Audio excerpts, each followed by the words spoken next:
मुझे कुछ काम याद आया और मैं तुरंत उठ गया यहाँ से, तो 1-2 सेकंड के लिए आंखों के सामने ब्लैकनेस आ जाता है, अंधेरा छा जाता है। 1-2 सेकंड मुझे रुकना पड़ता है, फिर मेरी बॉडी अचानक से काम करने लगती है, अच्छे से काम करने लगती है।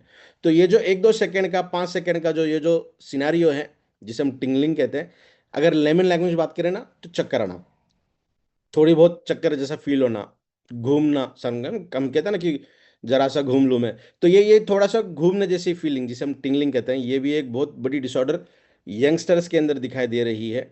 Next one, numbness. जैसा भी हमने सेशन की शुरुआत में कहा कि बहुत देर तक मैं एक जगह पे बैठता हूँ तो पर्टिकुलर हिस्से के अंदर मुझे सेंसेशंस नहीं आती हैं, या फिर झुंझुनाहट महसूस होती है, बहुत भारीपन महसूस होता है। 1-2 मिनट के अंदर, 5 मिनट के बाद मुझे ठीक से महसूस होता है, वो फिर से सेंस दिखाई देता है। कंफ्यूजन, एल्डर्स के अंदर, अडल्ट्स के अंदर, यंगस्टर्स के अंदर मोस्ट कॉमनली आज दिखाई दे रहा है। Next one, inflammation. ये तो हमारा शरीर इन्फ्लेमेशन के लिए काम करता है, बट आज जिस तरीके से एटमॉस्फेयर है, जिस तरीके का हमारा खाना पीना है, अंदरूनी इन्फ्लेमेशन बहुत कॉमनली दिखाई दे रही है। होना क्या चाहिए? अगर मुझे किसी चीज़ का इन्फेक्शन हुआ, तो वो वायरस हो सकता है, बैक्टीरिया हो सकता है, फंगल इन्फेक्शन हो सकता है, फिर कोई और चीज़, ऐसी चीज़ जो मेरी बॉडी उसे एक्सेप्ट नहीं करती है, वो अगर बॉडी के अंदर आती है तो बॉडी उसके अगेंस्ट फाइट करने का काम करती है, फाइट करती है। तो उस फाइटिंग के दौरान इन्फ्लेमेशन दिखाई देता है। That is good. बहुत बार ऐसा नहीं है कि हम सांस ले रहे हैं तो बैक्टीरिया वायरस अंदर जा ही रहे हैं तो हमेशा inflammation, that is not possible, because हमारे बॉडी के अंदर इनेट इम्यूनिटी होती है और अडेप्टिव इम्यूनिटी होती है। अडेप्टिव इम्यूनिटी का मतलब होता है हमारा जन्म होने के बाद जैसे जैसे हमारी इम्यून सिस्टम स्ट्रांग होती जाए, तो एटमॉस्फेयर के साथ हम कोलैबोरेट कर सकते हैं। कोई स्विस वाला पर्सन जहाँ पे, या फिर न्यूजीलैंड की बात करें या स्विट्जरलैंड की बात करें जहाँ पे टेम्परेचर बहुत कम रहता है, वो पर्सन अगर इंडिया के अंदर आकर रहना चाहे तो उसे मैच होने के लिए अच्छा खासा समय लगेगा। इम्यून सिस्टम उस तरीके से नहीं बनी है, तो फिर अडेप्ट करना शुरू करेगी एटमॉस्फेयर के साथ, जिसे कहते हैं हम अडेप्टिव इम्यूनिटी। लास्ट सेशन में हमने अडेप्टेशन के बारे में बात की थी, फिर से वही एग्जांपल हमने दिया था सर्काडियन रिदम के रिलेशन में। तो अडेप्टिव इम्यूनिटी काम करती है, इसीलिए हर बार हम इनहेल करते हैं, हर बार कोई बैक्टीरिया वायरस अंदर जाता है तो हर बार इन्फ्लेमेशन, सूजन होना जरूरी नहीं है, बिकॉज इम्यून सिस्टम उसके अगेंस्ट फाइट करती है, एंटीबॉडीज हमारे बॉडी के अंदर ऑलरेडी प्रेजेंट होती हैं। बट आज की कंडीशन की बात करें तो इन्फ्लेमेशन आमतौर पे दिखाई दे रहा है, तो इसीलिए इसे हमने हेल्थ चेकिंग कैटेगरी के अंदर इनकॉर्पोरेट किया है। तो इनमें से कोई चीज आपके घर में होती है? अगर होती है तो जैसे जैसे प्रेजेंटेशन आगे जाएगा वैसे वैसे आपको ये पता चलेगा कि हाँ, धीरे धीरे ये प्रोडक्ट यूज करने से हम इससे काफी हद तक बच सकते हैं।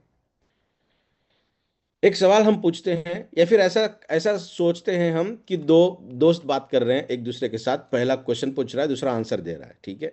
और फिर जो क्वेश्चन जो पूछने वाला था वो कुछ रिकमेंडेशन कर रहा है। तो सबसे पहले मैंने पूछा, व्हाट्स रॉन्ग, क्या कुछ गलत हुआ है? तो आप में से किसी ने कहा कि हेडेक है, सेवियर हेडेक है। उसके रीजंस अलग अलग हो सकते हैं। तो मैं कहता हूँ कि यार पेन किलर लो, मोस्ट कॉमनली यही तो होता है। बॉडी पेन कर रही है तो पेन किलर, हेडेक हो रहा है तो पेन किलर, या फिर मोस्ट कॉमनली हम दिखाई देते हैं, कुछ लोग तो ऐसे हैं जिनको टेम्परेचर अगर आता है ना तो पेन किलर से टेम्परेचर कम होता है। That is quite confusing for me as well. ये मेरे सामने हुआ है। टेम्परेचर आया था तो टेम्परेचर को कम करने के लिए पेन किलर उसने लिया, तो उसका उसका कहना है कि पेन किलर से कम होता है, टेम्परेचर की गोली लेने से कम नहीं होता है, पैरासीटामोल लेने से कम नहीं होता है। सो ये समझ के परे हैं। बट कहने का मतलब ये है कि कोई भी अगर चीज़ है तो हम बहुत मोस्ट कॉमनली ये बताते हैं कि ये चीज़ करिए। बट क्या हम ये सोचते हैं हेडेक की क्या रीज़न है? पुअर स्लीप हो सकती है। पुअर स्लीप क्यों है? क्योंकि हमारे बॉडी के अंदर अच्छा न्यूट्रिशन नहीं जा रहा है। हम रात को 1-1 बजे तक, 12-12 बजे तक मोबाइल स्क्रॉल ऑन कर रहे हैं। या फिर होना क्या चाहिए, जहां हम सोते हैं वहां का एटमोसफियर जेड ब्लैक होना चाहिए, वहां पे एक छोटी सी रोशनी भी नहीं होनी चाहिए। हर एक के रूम में एसी है, आज हर एक के घर में एसी है, बेडरूम के अंदर। तो बहुत अच्छे कंपनी क्या करती हैं, उसके ऊपर डिस्प्ले नहीं देती, कि उनको पता है कि अगर वो एसी शुरू है तो वो जो लाइट है उससे हमारी नींद खराब हो सकती है, मेलाटोनिन का जो प्रोडक्शन है वो नहीं होगा। हमारा ब्रेन कहता है कि यार लाइट दिख रही है तो तुझे सोना क्यों है? लाइट दिख रही है ना, अभी लाइट है, इसका मतलब अभी रात नहीं हुई। तो मेलाटोनिन, जो मेलाटोनिन है उसका जो प्रोडक्शन है उस लेवल तक नहीं होता जो होना चाहिए हमारे नींद के लिए, जो रिक्वायरमेंट है। तो poor sleep. Next one, hormonal changes हो सकते हैं। मूड स्विंग्स हो सकती हैं। मोस्ट कॉमनली ये फीमेल के द्वारा अगर हम बात करें तो हार्मोनल चेंजेस हैं, मेल्स के अंदर मूड स्विंग्स कह सकते हैं हम। और मोस्ट कॉमन और एक चीज़ देखी गई है जिसका नाम है मेडिकेशन के साइड इफ़ेक्ट्स। जो अलग अलग तरीके के मेडिसिन हम लेते हैं, और जो लोग देखिए, आपके घर में अगर कोई है तो डेफिनेटली आप देख सकते हैं ये। आप जो लोग कंटिन्यूअसली 1 डेढ़ साल से 2 साल से मेडिसिन ले रहे हैं ना, किसी ना किसी हद की, या फिर डायबिटीज हो सकती है, या फिर ब्लड प्रेशर की हो सकती है, या फिर कोई भी ऐसी जो लंबे समय से ले रहे हैं क्रॉनिक कंडीशन के लिए, तो उनको नींद आने की गोली डेफिनेटली आगे चलकर लग सकती है, बिकॉज बॉडी के अंदर वो चेंजेस दिखाई देते हैं। Next one, poor nutrition. सबसे इंपॉर्टेंट तो सबसे पहले तो वही चाहिए, पुअर न्यूट्रिशन। न्यूट्रिशन ही अच्छा नहीं है, इसीलिए बॉडी हर एक तरीके से फाइट करना शुरू करती है। फिर मैंने कहा कि आपको क्या फीलिंग आ रही है, हाउ डू यू फील, कैसे महसूस कर रहे हो आप, स्वस्थ हो? तो किसी ने कहा कि मेरे गले में खराश है और मुझे बहुत खांसी की समस्या होती है मोस्ट ऑफनली। एटमॉस्फेयर के अंदर चेंजेस हो गए, मुझे सर्दी जुकाम होने लगता है, टेम्परेचर भी आता है और गले के अंदर खराश रहती है, तो हम कहते हैं कि विक्स की गोली लो, खिचखिच दूर करो। But that is not a actual solution. हमेशा ही कफ सिरप लेने की ज़रूरत नहीं है। और एक चीज़ मैं कहना चाहूँगा, जब भी हमें नोज ब्लॉक होते हैं, हमारी सर्दी होती है, तो हमेशा ही मेडिकेशन लेने की ज़रूरत नहीं है। हम में से बहुत लोगों को पता है कि हम 3 या 5 दिन रुकते हैं, बट उसके दौरान आप एक चीज़ कर सकते हैं, दिन में 2 बार, छोटे बच्चे हैं तो दिन में 1 बार, जो हमारा नॉर्मल पानी होता है, टंकी का पानी, बाथरूम में से आप लिया फिर ले सकते हैं पानी, और उसे गर्म करिए, लिक्वार्म करिए, ज़्यादा आपको उसे उबालना नहीं है। उबालिए मत, बिकॉज नॉस्ट्रिल्स के अंदर की जो सेल्स होती है ना, जो वो इतनी नाजुक मसल्स होती हैं, नोज के अंदर की मसल और हमारे छींक के अंदर की मसल, माउथ के अंदर जो मसल्स होती है ना, हमारे अंदर के जो गाल होते हैं, वो जो मसल होती है ना, वो एग्जैक्टली सिमिलर होती है। एग्जैक्टली मतलब लॉजिकली बता रहा हूँ मैं, सिमिलर होती है, बहुत स्मूथ होती हैं। तो वहाँ पे कोई ऐसी हार्ड चीज़ अगर जाए तो वो बहुत जल्दी खराब हो सकती है, डैमेज हो सकती है। तो आपको पानी उबालना नहीं है, उबालने से कम, थोड़े से उसके अंदर से वेपर्स होने चाहिए। और उसके अंदर विक्स नहीं डालना है, जिंदा तिल इस्मात नहीं डालना है, कोई ऐसा सोल्यूशन नहीं डालना है जो हमें इनहेल करना है, उसके अंदर कोई चीज़ नहीं डालनी है। आपको सिर्फ गर्म पानी की भाप लेनी है। जब भी आपको नोज ब्लॉक हो जाए, आपके खराश आ जाए, तो एक बार करके देखिए। That is natural process. Lukewarm water का अगर आप लेते हैं ना, उस तरीके से वेपराइजेशन जिसे हम कहते हैं, तो आपको बहुत ईजी और अच्छे रिजल्ट मिलेंगे। चलिए अपने सेशन के ऊपर बढ़ते हैं। तो मैंने कहा कि you should see A doctor, doctor को दिखाना चाहिए यार, आपको हमेशा ये चीज़ें हो रही है तो। बट हम क्या ये सोचते हैं कि आपकी इम्यूनिटी सिस्टम कितनी कॉम्प्रोमाइज़ हो चुकी है? हम हमेशा हमारे सेशन में कहते हैं कि अगर ट्रांजिशन स्टेट जब आती है, मतलब जब एक सीजन खत्म होता है, दूसरा सीजन शुरू होता है, तो 5 दिन 4 दिन या 8 दिन का जो समय होता है, उस समय के अंदर अगर हमें हर बार कोई ना कोई दिक्कत का सामना करना पड़ रहा है, इसका मतलब हमारी इम्यून सिस्टम बहुत गलत तरीके से काम कर रही है, कॉम्प्रोमाइज्ड है, मतलब बहुत वीक हो चुकी है। कॉम्प्रोमाइज्ड का मतलब वीक इम्यून सिस्टम हो चुकी है। Next, infection. मोस्ट कॉमनली आप देखिए, आज आज जो कंडीशन चल रही है ना, आप सर्दी खांसी अगर हो जाए तो हर कोई यही कहता है कि वायरल चल रहा है, वायरल चल रहा है। क्या चल रहा है? वायरल चल रहा है। बैक्टीरियल तक का जमाना गया, अभी वायरल चल रहा है। तो ये हम नहीं सोचते हैं कि ये दिक्कत अगर हो रही है तो वायरल इन्फेक्शन हो सकते हैं। और मैं ये डेफिनेटली कहना चाहूँगा, अगर हमारे बॉडी के अंदर पीएच बैलेंस अगर हो गया ना, जो आज इम्बैलेंस है, जैसे हम कहते हैं कि हमारी बॉडी एसिडिक बनी है, अगर बैलेंसिंग कंडीशन में आ जाए, तो कोई भी पैथोजन हमारे बॉडी के अंदर सर्वाइव नहीं कर सकता। जितने भी पैथोजन्स है, पैथोजन का मतलब डिसीज कॉजिंग एजेंट, चाहे वायरस हो, बैक्टीरिया हो, चाहे कोई ऐसा मॉलिक्यूल आपके शरीर के अंदर, चाहे कैंसरस सेल्स क्यों ना हो, तो वो अगर पीएच बैलेंस आपके बॉडी के अंदर है, तो डेफिनेटली वहां पे वो सर्वाइव नहीं होते, बिकॉज उन वायरसेस को, उन पैथोजेंस को डिसीज को कॉज करने के लिए, बनाने के लिए रिस्पॉन्सिबल जो भी मटेरियल रहे ना, वो तभी अपने आप को इतने तेजी से बढ़ा सकते हैं जब एटमॉस्फेयर एसिडिक हो। तो पिछले 10-15 साल, 20 साल का रिसर्च करिए, देखिए हमारे खाने पीने में कौन सी चीज़ें हैं जो 20 साल पहले नहीं थी, 20 साल में आई हैं, और हम किसके ऊपर ज़्यादा डिपेंडेंट है। और इस 20 साल में, इन 20 साल में कितने अलग अलग तरीके की डिसीजेस एंड डिसऑर्डर्स का सामना हमें करना पड़ रहा है, जो 20 साल पहले नहीं थे। तो आपको रीजन जल्दी समझ में आएगा। इसका मतलब हमारे आज के खाने पीने में एसिडिक कंडीशन ज्यादा है। नेक्स्ट वन, फिर से एक बार मेडिकेशन के साइड इफेक्ट डेफिनेटली ये है। Last one acid reflux. Metabolical syndrome बहुत लोगों का है, बहुत लोगों मतलब 90% लोगों को बोलूंगा तो भी चलेगा। मेटाबॉलिकल मतलब ब्लोटिंग होना, खट्टी डकारे आना, एब्जॉर्प्शन ठीक से ना होना, ये तमाम चीजें इसी के लिए एसिड रिफ्लक्स। होता क्या है, एसिड जो पेट के अंदर होना चाहिए वो रिफ्लक्स होता है, ऊपर आ जाता है, सीने तक आ जाता है, इसलिए जलन होना या फिर वोमिटिंग होना वो चीजें हमें दिखाई देती हैं। तो इसके ऊपर एक सेशन बहुत जल्दी हम लेने वाले हैं, यूट्यूब के ऊपर आप देख सकेंगे एसिड रिफ्लक्स के ऊपर। बहुत जल्दी एक वीडियो हम बनाएंगे जहां बहुत अच्छे से आपको समझ में आया what is actual acid reflux. तो लॉजिकली तो समझ में आया, एसिड तो होना चाहिए पेट में। बट आप ये भी करके देख सकते हैं, खाना खाने के आधे से घंटे को जब हम सोते हैं, तो अगर हम हमारी राइट हैंड साइड पोजीशन पे अगर सो जाएं, करवट लेकर, राइट साइड में करवट लेकर अगर हम सोते हैं, तो एसिडिक कंडीशन ऑटोमेटिकली ज़्यादा बढ़ेगी। और अगर हम वही लेफ्ट हैंड साइड पे सो जाएं, लेफ्ट करवट लेकर अगर सोते हैं, तो एसिडिक कंडीशन हमें नहीं दिखाई देगी। राइट साइड में हमारा लीवर होता है, तो लीवर या फिर स्मॉल इंटेस्टाइन के ऊपर एसिड आने के चांसेस होते हैं। तो कभी भी जब भी आप सो जाएं, सोते हैं, तो लेफ्ट हैंड साइड करवट लेकर सो जाएं कुछ देर तक, ताकि आपका एसिड कंडीशन बैलेंसिंग मोड में रहे, वो ऊपर ना आए। नेक्स्ट वन, फिर मैंने एक क्वेश्चन पूछा कि क्या गलत चल रहा है भैया, क्या हो रहा है। आप में से किसी ने कहा कि यार बहुत डिजी डिजी फील हो रहा है, थकावट महसूस हो रही है, और थकान इतनी है कि कहते हैं ना हम, यार टेम्परेचर आया कि देख मुझे, यार अचानक से कहते हैं हम, यार थोड़ा सा बॉडी का टेम्परेचर बढ़ गया क्या, बुखार जैसा लग रहा है मुझे, फीवर जैसा लग रहा है। तो हम कहते हैं भैया आराम कर यार, घूम फिर मत, वीक है ना, सो जा। वीकनेस अगर सिर्फ सोने से खत्म होती तो बात ही क्या थी, है ना। बट हम ये नहीं सोचते कि शायद ब्लड प्रेशर में प्रॉब्लम हो, शायद डायबिटीज़ में हो। सबसे इंपॉर्टेंट रीज़न है माइग्रेन, डिप्रेशन, एनजाइटी, स्ट्रेस, तमाम चीज़ें आएगी ये माइग्रेन के अंदर। और फिर से एक बार, मेडिकेशन के साइड इफ़ेक्ट्स इसके अंदर हमें दिखाई देते हैं। तो ये जो चीज़ें हैं इसके ऊपर हमें सोचना बहुत ज़रूरी है। जितनी भी चीज़ें मैं बता रहा हूँ ना आपको, जो डॉट डॉट में, ये प्रोडक्ट अगर आप यूज़ करना शुरू करोगे तो बेहतरीन तरीके के रिजल्ट हमें मिलने के चांसेस हैं। बहुत टेस्टिमोनियल्स हमारे पास है, आप चेक कर सकते हैं। नेक्स्ट वन, फिर से मैंने पूछा what seems to be the problem, क्या दिक्कत लग रही है यार, कोई हाथ को पकड़ कर बैठा है, किसी ने कमर को पकड़ के बैठा है, इसका मतलब आर्थराइटिकल प्रॉब्लम्स दिखाई दे रही है। तो हम कहते हैं कि यार ज़्यादा वजन मत उठा, वॉकिंग मत कर। बहुत डॉक्टर्स ये कहते हैं कि आपको नीचे नहीं बैठना है, घुटने के जॉइंट्स में पेन अगर हो रहा है तो कहते हैं कि नीचे ज़मीन पे मत बैठिए, चेयर पे बैठिए, वॉकिंग ज़्यादा मत करिए। तो ये उनके अध्ययन से, उनके रिसर्च स्टडीज़ के माध्यम से सही भी कह सकते हैं।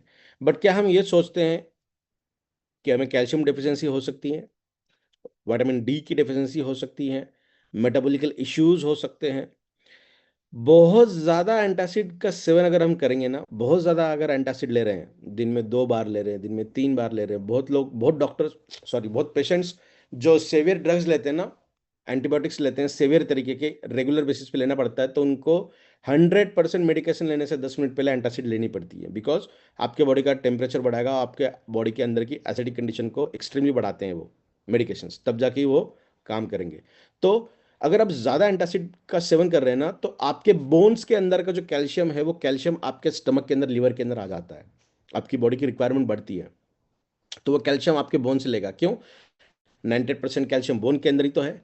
हम तो कह रहे हैं कि न्यूरॉन्स के अंदर काम करेगा, ब्रेन के अंदर काम करेगा, एक्शन पोटेंशियल के लिए काम करेगा, डोर के जैसा काम करता है, 400 से भी ज़्यादा काम कैल्शियम के हैं। तो उन कामों को पूरा करने के लिए कैल्शियम लाएगा कहाँ से?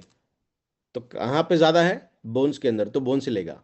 तो one of the reason why arthritis happen, rheumatoid arthritis आज के डेट में दिखाई देगा हमें, कि ठंड के दिन चल रहे हैं तो लोगों को आर्थराइटिकल रिमोटेड के तकलीफ बहुत ज़्यादा होगी। कहते हैं ना हम कि वात का दिखाई दे रहा है, उंगलियां वगैरह थोड़ी सी टेढ़ी होती हैं, फिर एक 2-5 मिनट के अंदर सीधी होती हैं। तो तमाम ये जो चीज़ें हैं ना कहीं आर्थराइटिकल के कैटेगरी के अंदर आती हैं। तो ज़्यादा एंटासिड का सेवन, हमने 2 बार बात किया है आज एंटासिड के बारे में, तो इसके ऊपर धीरे धीरे छोटे छोटे वीडियोस बनाते जाएंगे हम। मेटाबॉलिकल इश्यूज, हाँ मैं वह कह रहा था कि कैल्शियम की रिक्वायरमेंट बोन्स के आए, बोन्स से आपकी बॉडी फुलफिल कर लेगी। तो वो कैल्शियम जब भी पेट के अंदर आएगा या फिर उसके ऊपर प्रोसेस की जाएगी, तो आर्थराइटिकल सिम्टम्स बढ़ेंगे। और जैसा हमने कहा कि एंटासिड का सेवन करके एचसीएल को हम कम कर रहे हैं, तो मेटाबॉलिज्म तो वैसे भी नहीं होगा, बिकॉज हमारे जो भी है फूड है, उस फूड को पचाने के लिए उसे डाइजेस्ट करने के लिए HCl तो लगेगा ही। तो वो अगर उसकी मात्रा कम ज़्यादा हो जाए तो डेफिनेटली मेटाबॉलिज्म के अंदर दिक्कत दिखाई देगी। और 90% लोगों में आज मेटाबॉलिकल सिंड्रोम, मेटाबॉलिकल इश्यूज हैं, जिसे हम गट माइक्रोबायो कहेंगे। तो वो भी बहुत इंपॉर्टेंट है। लास्ट वन, मेडिकेशन के साइड इफेक्ट। मेडिकेशन के साइड इफेक्ट इतने हैं कि साइंस ने भी अभी पूरी तरीके से जान नहीं पाया कि मेडिकेशन के क्या क्या साइड इफेक्ट दिखाई देंगे। Obesity, that is one of the major reason for the arthritis. Obesity भी बहुत भयंकर तरीके से काम करती है, बिकॉज हमारे बॉडी के अंदर लीवर, जैसा हम कहेंगे ना कि vitamin D is a fat soluble. Vitamin D तो लगेगा ना हमें, हम विटामिन डी के सप्लीमेंट्स ले रहे हैं या फिर हमारी बॉडी बना रही है, तमाम चीजें। बट उसे डिसॉल्व करने के लिए, उसे एब्जॉर्ब करने के लिए, बिकॉज ADE के, vitamin D is a fat soluble, तो आपके शरीर के अंदर फैट होना ही चाहिए। अगर फैट नहीं है तो विटामिन डी किसी भी तरीके से एब्जॉर्ब नहीं होगा, फंक्शनिंग में नहीं आएगा। तो ओबेस में क्या होगा, फैट तो बहुत ज्यादा है फिर भी विटामिन डी काम नहीं कर रहा है। क्यों? क्योंकि वो जो फैट है वो बैड कोलेस्ट्रॉल है, बैड फैट है, ट्रांस फैट है, जो हमारी बॉडी के अंदर अच्छे से काम नहीं करेगा। वो क्या करेगा, ब्लड वेसल के परत जमाएगा, उसकी डेंसिटी को कम करेगा, ब्लड के प्रेशर को बढ़ाएगा। तो इसीलिए ओबेज बहुत इंपॉर्टेंट रोल प्ले करेंगे आर्थराइटिस के अंदर। वजन कम करना बहुत जरूरी है। Next one, my stomach is paining, bloating, acidity, XYZ XYZ XYZ. तो वो भी तमाम चीजें आएंगी इसके ऊपर अभी हमने बात की है।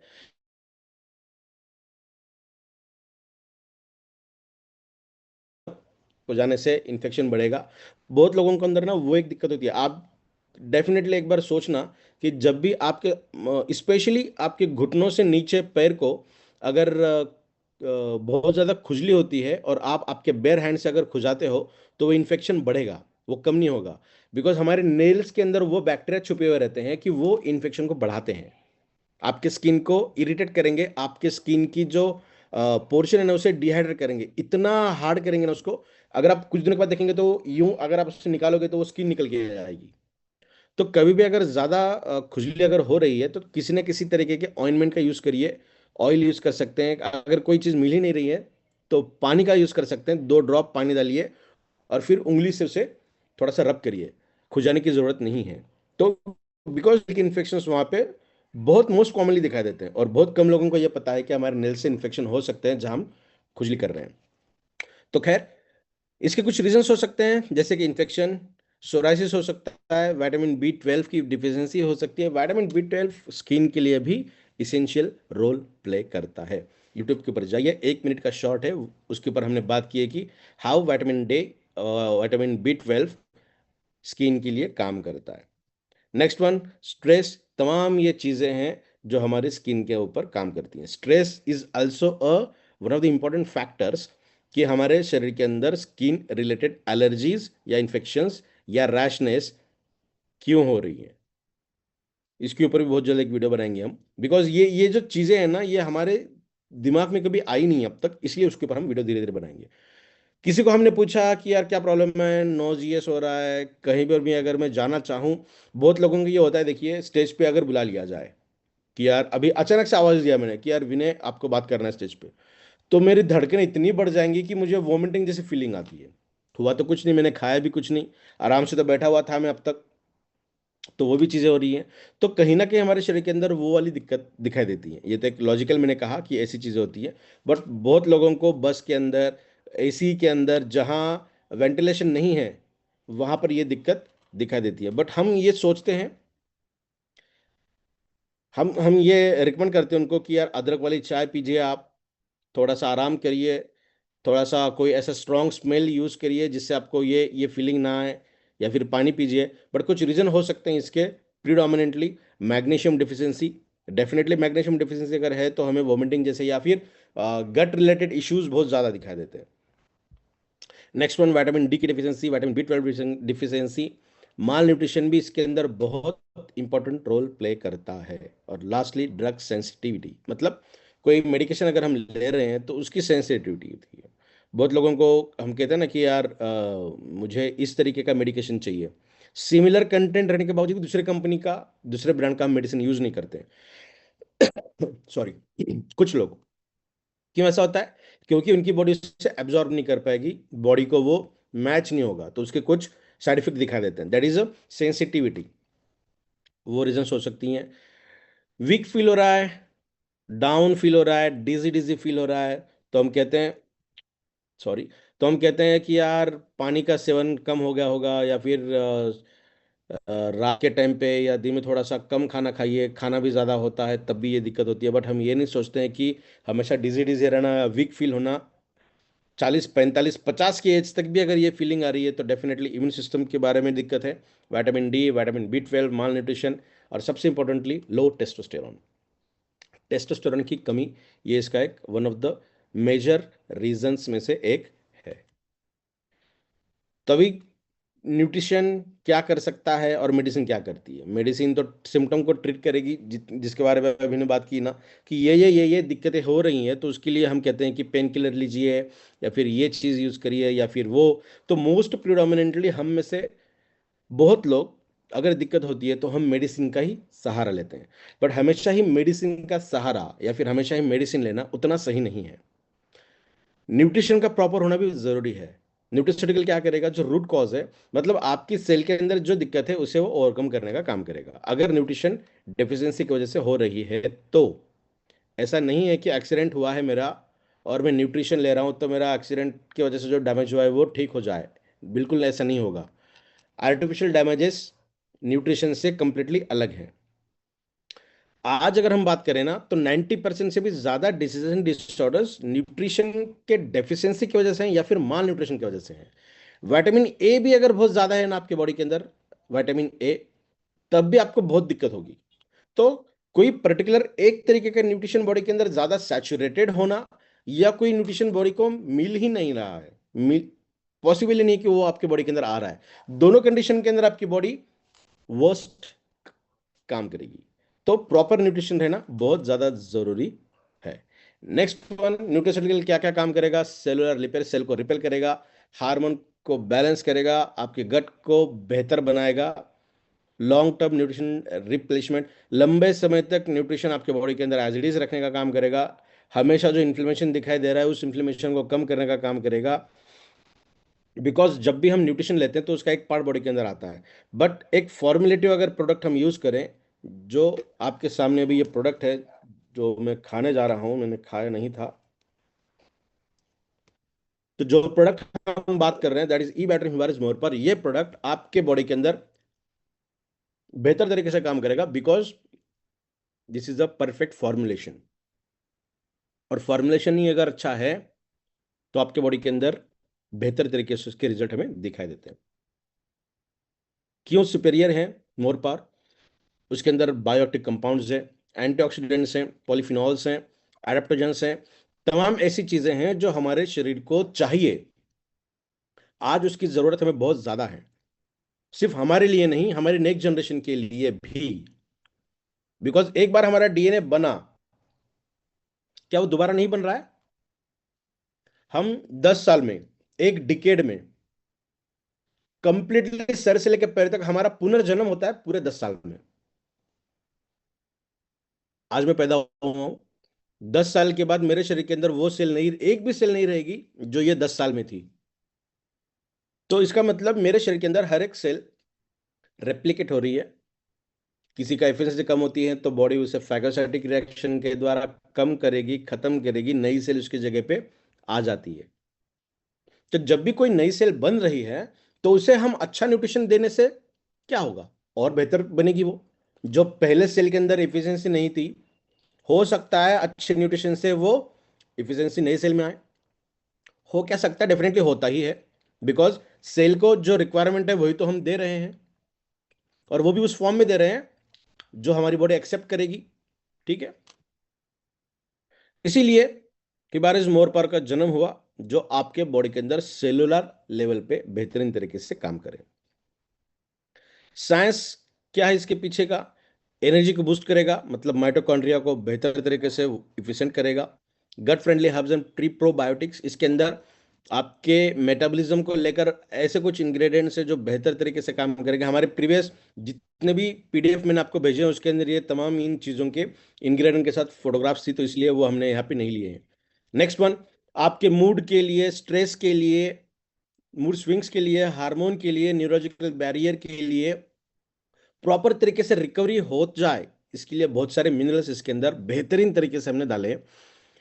6 पेटेंटेड इंग्रेडिएंट्स इसके अंदर हमने ऐड किए हैं जो अपने आप में बहुत अद्भुत है।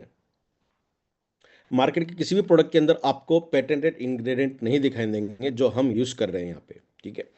अडेप्टोजेंस फॉर स्ट्रेस बैलेंस, जैसे शाहगंधा, one of the best ingredients of ई बायोटिक हिबारिस मोर, जो स्लीप के लिए काम करेगा, डिप्रेशन के लिए काम करेगा, एंजाइटी के लिए काम करेगा, इमोशंस के लिए काम करेगा।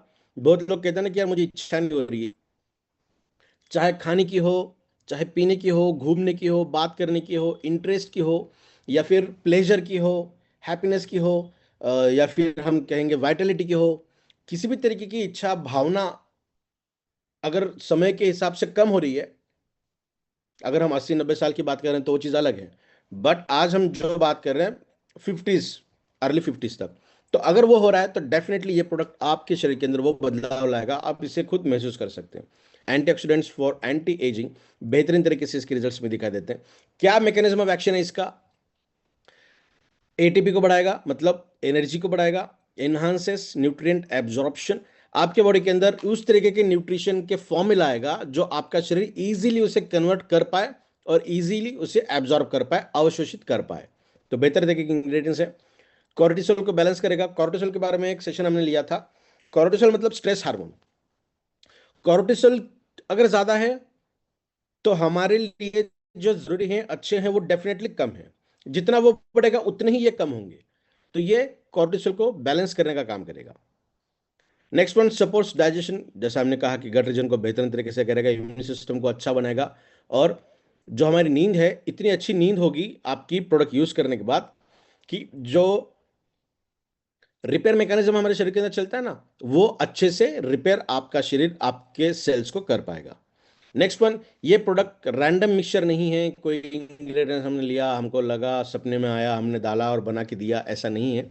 इसके पीछे बहुत बड़ा रिसर्च, बहुत स्टडी है हमारी, बेहतरीन तरीके के इंग्रेडिएंट्स, हर एक इंग्रेडिएंट के ऊपर दुनिया में हजारों तरीके के रिसर्च आर्टिकल्स ऑलरेडी प्रेजेंट हैं। हमने सिर्फ अच्छे तरीके से फॉर्मुलेट किया, हमारे शरीर को इजीली एब्जॉर्बेबल फॉर्म में किस तरीके से बना सकते हैं, उसके ऊपर हमने काम करके ये प्रोडक्ट आपके सामने लाया है, जो बेहतर तरीके से आपको एक नेक्स्ट लेवल पर लेकर जाएगा।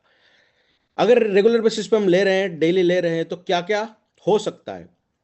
एनर्जी लॉन्गर ड्यूरेशन तक रहेगी, डाइजेशन अच्छा होगा, एसिडिटी की तकलीफ नहीं होगी, एसिड तो बॉडी के अंदर डेफिनेटली रहेगा ही, बट एसिडिटी की तकलीफ नहीं होगी, स्लीप बहुत अच्छी होगी। बहुत लोग नींद की गोलियां लेते हैं,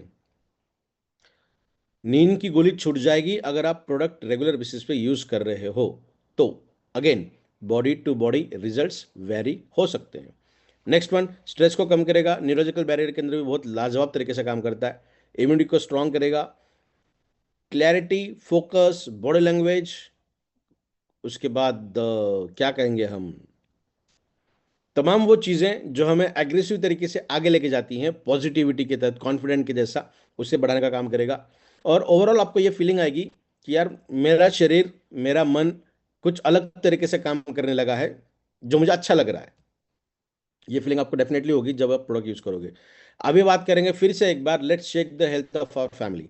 अब तक तो हमने प्रेजेंटेशन को शुरू किया था, खत्म की तरफ हम बढ़ रहे हैं। जो पहला स्लाइड हमने लिया था कि जहां हम अलग अलग तरीके की डिसीज एंड डिसऑर्डर्स के बारे में बात कर रहे थे, वो तो अब तक के प्रेजेंटेशन के अंदर हमको ये पता चला होगा कि डेफिनेटली इससे हम निजात पा सकते हैं with the help of proper nutrition. और क्या क्या कर सकता है? एजिंग, एजिंग मतलब ऐसा नहीं है कि 80 साल के पर्सन को प्रोडक्ट दें तो वो रिवर्स एजिंग हो जाएगा, डेफिनेटली नॉट, बट नेचर के हिसाब से 80 साल में जैसी बॉडी होनी चाहिए उस तरीके से ये बना के रखेगा।